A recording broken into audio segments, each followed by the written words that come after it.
Yo, what's up, everyone? Welcome to my doubles ladder tournament recap.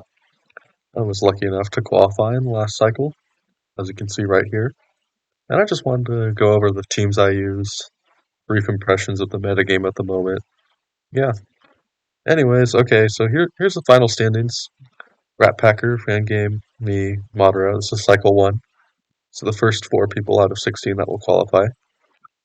Um, I was really glad to qualify on the first cycle because less effort, and I'm going back to school soon and would not have time to ladder in the first place. So good to get it out of the way. Um, cycle one is an interesting cycle, especially for Pacific Coast users like myself, because it always ends at 3 a.m. But I was able to make a last second push last night. Um, and then I woke up at 2:30 a.m. just to secure the victory, which was actually necessary because Rat Packer had passed me. Uh, but yeah, so basically how this all started, I started with one team in particular right here. Let's close out these windows. Going into the metagame, or the tournament, I should say, I had a few ideas. I wanted something that would kind of beat the ladder cheese as best as I could. And there's one Pokemon in particular that kind of trolls ladder because there are some interesting users, particularly on the low ladder, who don't actually know the abilities of Pokemon. So that's why we have this guy here, Zarina.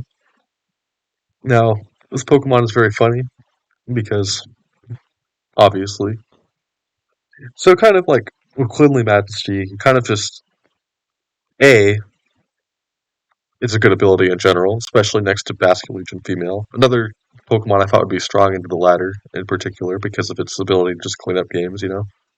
Um, Zarina blocks Sucker Punch and Glide from Oko and Basque, so that's nice. But also, for purposes of trolling the ladder, um, a lot of people will just forget about the ability, especially on the low ladder. I won a lot of games off of that. Just turn one, tried to fake out into a Zarina. I pick up two KOs that they forfeit. Um, that happened a lot. But yeah, I kind of just built off this.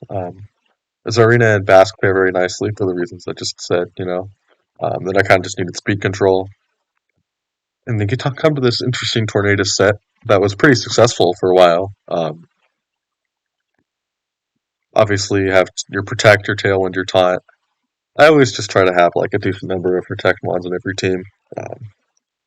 And I kind of was like, okay, I have Zarina. I don't really need Cloak here. So that's where I fit Protect and obviously Tailwind. And I think Taunt is just nice in the ladder in particular. It doesn't. You don't really click it very often because with this team in particular, you kind of just want to win games. But I mean, it's just a nice anti-cheese tool to have. And then the interesting part of the set, obviously running Bleak Wind Storm, but Sharp Beak was kind of something that I had thought about a long, long time ago. It was originally on um, a team that XQ brought in SCL, um, just because it's really nice damage. You don't expect Torn to just like pick up Okos, uh, particularly on stuff like Ogre Pond now. Um, yeah, kind of just it's nice. And I kind of just didn't have another item to put on it. I generally just at this point prefer running max speed, max special attack. And what's also funny is I put Terra Flying on this, and I clicked this a fair amount. I mean, you just like damage. And the one thing I kind of like to say is it's kind of like a mini Lando Eye in terms of the damage you're outputting. Obviously, it's not like the same because obviously you're clicking different moves and you have sheer force. But the damage is honestly kind of comparable, especially when you Terra. Just do a lot of damage.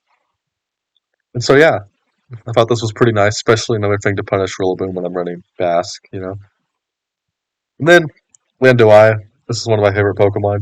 Risen a bit in fair usage. I was like, okay, I want to run this. So I did. I originally started out with Sandsphere, Sludge Bomb, and then Substitute here. but I eventually changed it to Earth Power for reasons I'll get to soon. Yeah, a good wall breaker, just like it does in Gen 8 with Ensign around. It just kind of it really punishes Ensign. And there's more room for it now because Lando T is worse, so I don't really have to justify this one too much. And then Fluttermane. Yeah, I mean, it's the best Pokemon in the tier. The interesting thing here is the Sash idea. A while back, Faye suggested that Sash is an item, and I was like, oh, that sounds ass. But then I used it a fair bit, and honestly, it's pretty good. I don't think it's as splashable as Specs. I still think Specs is generally the best set, but like living an extra hit, is just so nice because no matter how much you invest Fluttermane, it's going to be threatened by Okos because, yeah, I mean, obviously. So yeah, this is kind of nice insurance. Helps you clean up games that like you wouldn't win otherwise because you have the ability to just soak up a hit. Obviously, it's pretty punished by Rock, but that was another thing Zarina could cover because I'm running Rapid Spin. This was really huge in the ladder too. Forgot to mention that. You just clear the hazards, it's just nice. I kind of just the idea was this team. I wanted to cover for a lot of things. I wasn't really sure how things were going to shake out. I built this like 2 days before the tournament. Um, and then the last one, Incineroar, another tier 1 Pokemon. The interesting thing here is the set. Now, this is a set that I use both on this team and on the other team. Assault Vest. This thing lives things it has no right to live. I mean, particularly with this very high special defense investment. You just take hits. It's just absurd. It's not really like specific calc or anything because, like, you know, to be honest, I kind of copied the spread from something else. I don't remember what it was from, but I speed crept outspeed Lando, I under Tailwind. Um, I'd put on Adamant Nature because I like my instance hitting kind of hard. I used to just run like max attack, but I don't really do that anymore because I'm not as degenerate. Not as I still am, but And yeah, then I just dumped in Spadef. You could probably put some more in defense, but like I think it's kind of funny to eat every special hit in the game and have no worries about it. So yeah, this was kind of like the cornerstone of the team. It just like it really gave a defensive backbone. But this team had its issues. Most notably, there are a lot of inaccurate moves on this team. Between Bleak Wind from Corn, High Jump Kick from Zarina, or just any of Zarina's moves in particular. I mean, this is the Pokemon that misses the most moves in all of DOU history. I mean, like, just look at Gen 8. I think I once had a suspect test where I just, like, missed every Power Whip. It was the only suspect test I did in Gen 8. But yeah. And then, at the time, I wasn't running Earth Power, so my only ground move was Sandsear Storm. And, yeah, that was funny. And so, yeah, I started off the suspect with this, or not suspect, the ladder tour with this. First day, just grinded this team. Did really well. I got up really high. I think I had like 88% GXE or something at some point. I got up to like 1800. And I did that all within like the first 2 days. And I mean, was kind of conscious of this, but I was getting pretty lucky. I was like not missing moves. And I knew I had a team that was really prone to hacks, but I just wasn't getting hacks, so I was winning like every game. Because the team is really strong when you just hit your moves. But as I laddered more and I started missing moves, I started getting tilted, I started losing games. I was still managed to like claw my way back. I went on like a tilt to like 1600, and then I clawed my way back to 1700 with this team. But one thing I just really noticed was this team was not that good into Kingambit at the time because I didn't have an accurate move on Lando. Zarina can't really carry the Kingambit matchup all by itself, even with high jump kick, as seen by the thumbnail.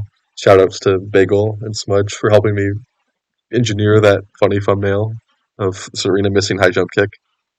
I definitely missed a few high jump kicks, and probably at least a couple on Kingambit. Um, yeah, that was probably the most tilting move on the team because just like it's such a powerful move. It's when you click it, you're really committing yourself. It's kind of just a shit move. but Serena doesn't have anything better to click. So yeah, this was just a very tilting team.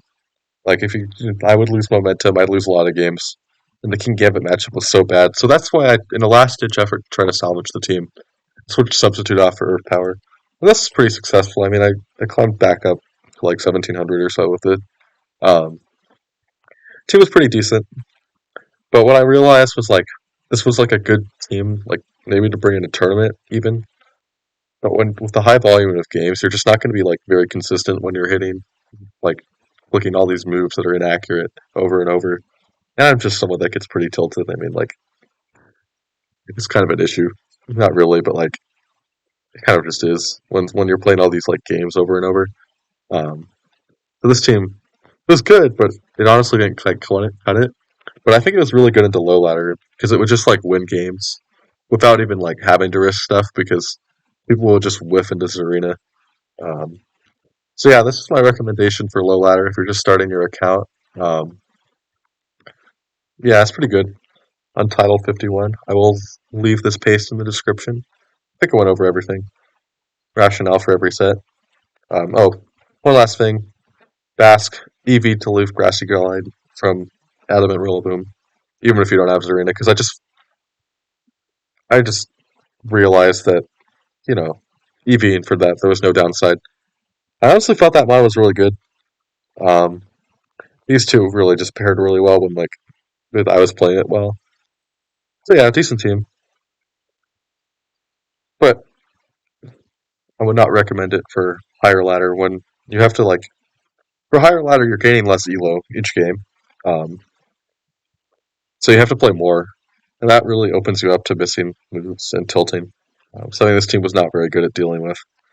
So yeah, this was like how I ended like day 2 or 3 was with this team, and this one we get to the interesting part, um, or less interesting depending on your perspective. I switched teams. There was a certain archetype that was floating around a lot. Everyone's using it, called Clefo, something or other, whatever.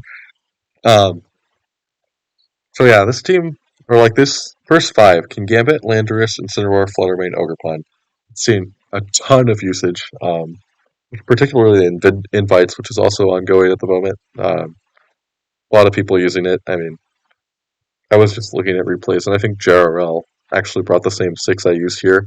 Um, but I actually didn't look at that at all. I kind of just I knew Latias was used a lot in the VGC, so I kind of just took these first 5. I was like, okay, yeah, this is like the most optimal 5 Pokemon at the moment. This might be good to ladder with. And yeah, I mean it's really good. Glax's Gambit just does a lot of damage. Get room to set up next to Ogerpon Wellspring. Pretty nice. I'm running Power Whip on this. You can run Horde Leech or Wood Hammer.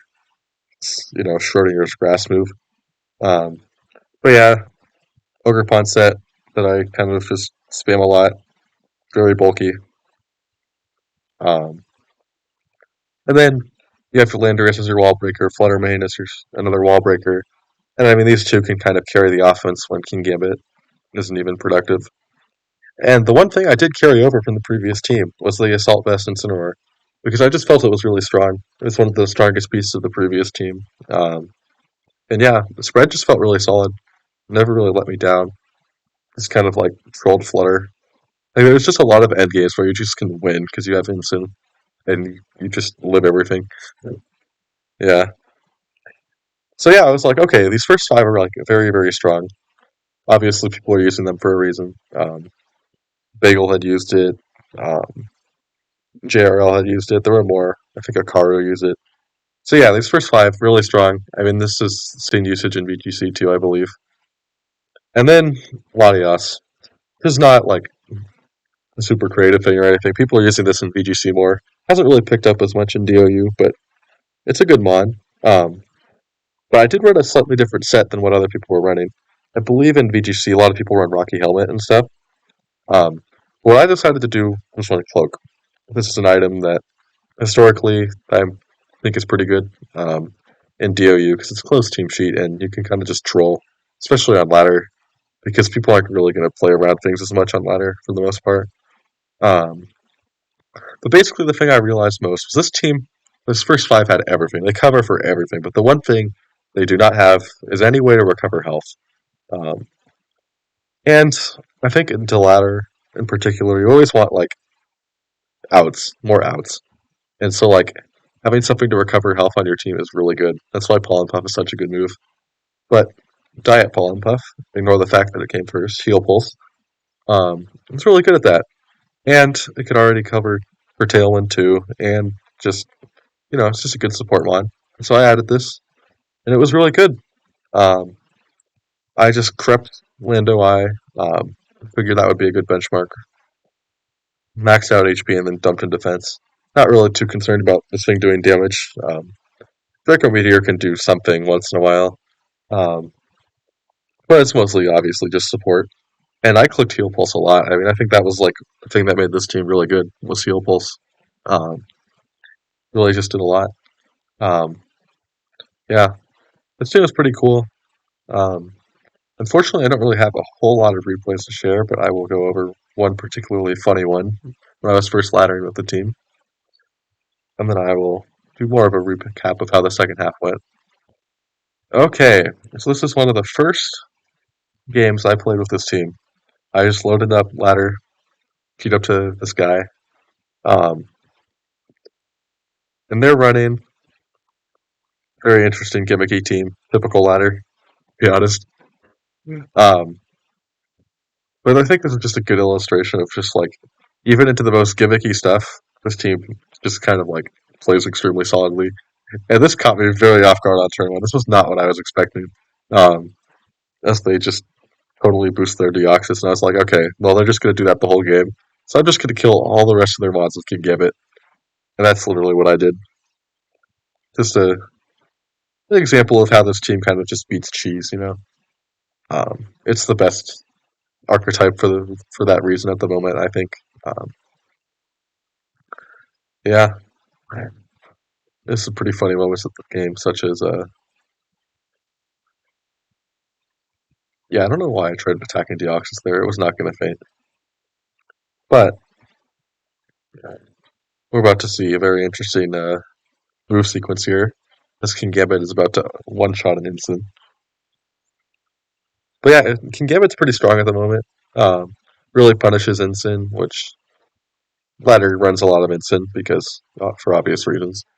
Um, but yeah, just a funny game, and like one of the few replays I actually saved because for the most part for this tour I was kind of just clicking new games, closing games, clicking new games, winning, going up ladder, closing games, opening new games. Yeah.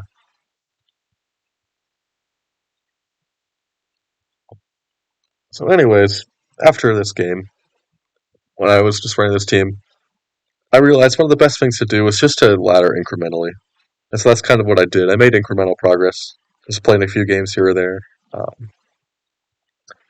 And the last night of the cycle in Pacific time or whatever, I got up to like third, I think, on the ladder.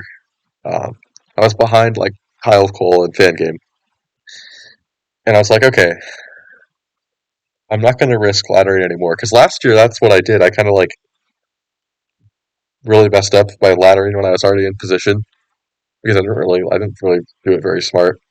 I think the thing to realize about ladder tour is like it's a game within a game. You always want to be smart about when you're laddering and how much you ladder at like a time. Um, and I think that was like the biggest reason why I qualified this year when I didn't qualify last year.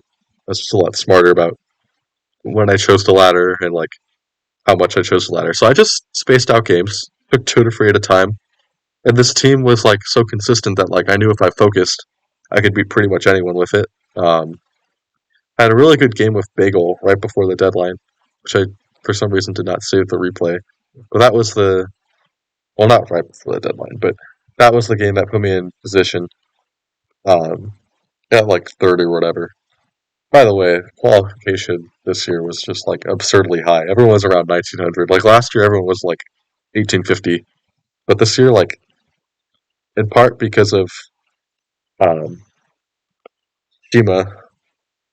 the top ladderer for a while, he got like really high up on the ladder. He got up to like 1990, and so everyone was like somewhat trying to keep up, and obviously we weren't really able to do that because he was just so far ahead. But then he tilted, and then the person responsible for everyone being so high up didn't end up even qualifying in this cycle.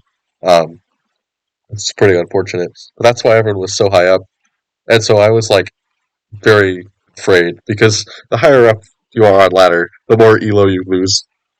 And so yeah, I felt like I was in a pretty precarious position even when I was playing well.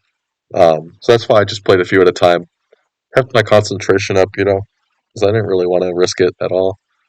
Um, and so yeah, it's like 11 p.m. I'm like, okay, I need to sleep.